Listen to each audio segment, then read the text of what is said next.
படம் வேற level. பகவந்த் கேசரி தான். ஆனா அண்ணன் நடிச்சிருக்காப்புல அது பிரியாணியா மாறிடுச்சு.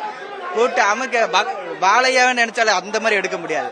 எடுத்திருக்கிற டைரக்டர் அமைப்பா எடுத்திருக்காப்புல. அது போக எங்க அம்மாவோட ரியாக்ஷன் பாக்குறதுக்கே இந்த படத்தை அப்படி கத்துது எங்க அம்மா ஒவ்வொரு சீன். வயிற்றுல இருக்கும்போதே நான் ரொம்ப சந்தோஷமா இந்த படம் தான் பாப்பேன். ஆனா இன்னைக்கு ரொம்ப சந்தோஷம், ரொம்ப என்ஜாய் பண்ணேன். ஆனா எனக்கு கடைசி படம்ன்றனால எனக்கு கவலையா இருக்கு. உடம்புல புரியுற மாதிரி இருக்கு. ரொம்ப சந்தோஷம். சந்தோஷத்துக்கு தான் அதான் நினைச்சு கூட பார்க்கல. ஆனா முதல்ல என்ன சொல்லிட்டு பகவந்த் கேசரி தான் அப்படின்னு சொல்லிட்டு இருந்தாங்க. ஆனா அது படத்துல தளபதியை பார்க்கும்போது அவ்வளவு சந்தோஷமா இருக்கு. கண்டென்ட் கூட நல்ல கண்டென்ட், சமூக கருத்து இருக்கிற கண்டென்ட். அப்போ தேசிய விருது வாங்கின படம்ன்றனால நல்லா பேசிட்டோம். அமைப்பா இருக்கு. கூட்டத்தை பார்த்து ஹவுஸ்ஃபுல்ல போட்டு நொறுக்கிட்டு இருக்காங்க. அமைப்பா இருக்கு. உண்மையிலே சூப்பரா தான் இருக்கு. தளபதி இந்த லெவல வேற மாதிரி அந்த மாதிரி படத்தை கொண்டு போவார், கட்சி வினத்தை கொண்டு போவார்னு நினைக்கல.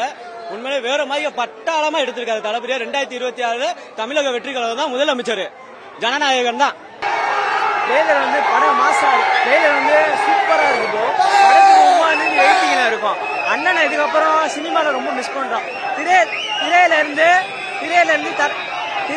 தரைக்கு வராரு. அவர் நாங்க வரவேற்கிறோம். அதாவது படம் வந்து பயங்கர மாசா இருக்கு. சிவகார்த்திகேயன் படமும் வரட்டும். அவர் வந்து உதயநிதி சப்போர்ட்ல வராரு. அவர் மேல தப்பு இல்ல. சிவகார்த்திகேயன் படமும் ஜெயிக்கட்டும். எங்க அண்ணன் படம் ஜெயிக்கட்டும்.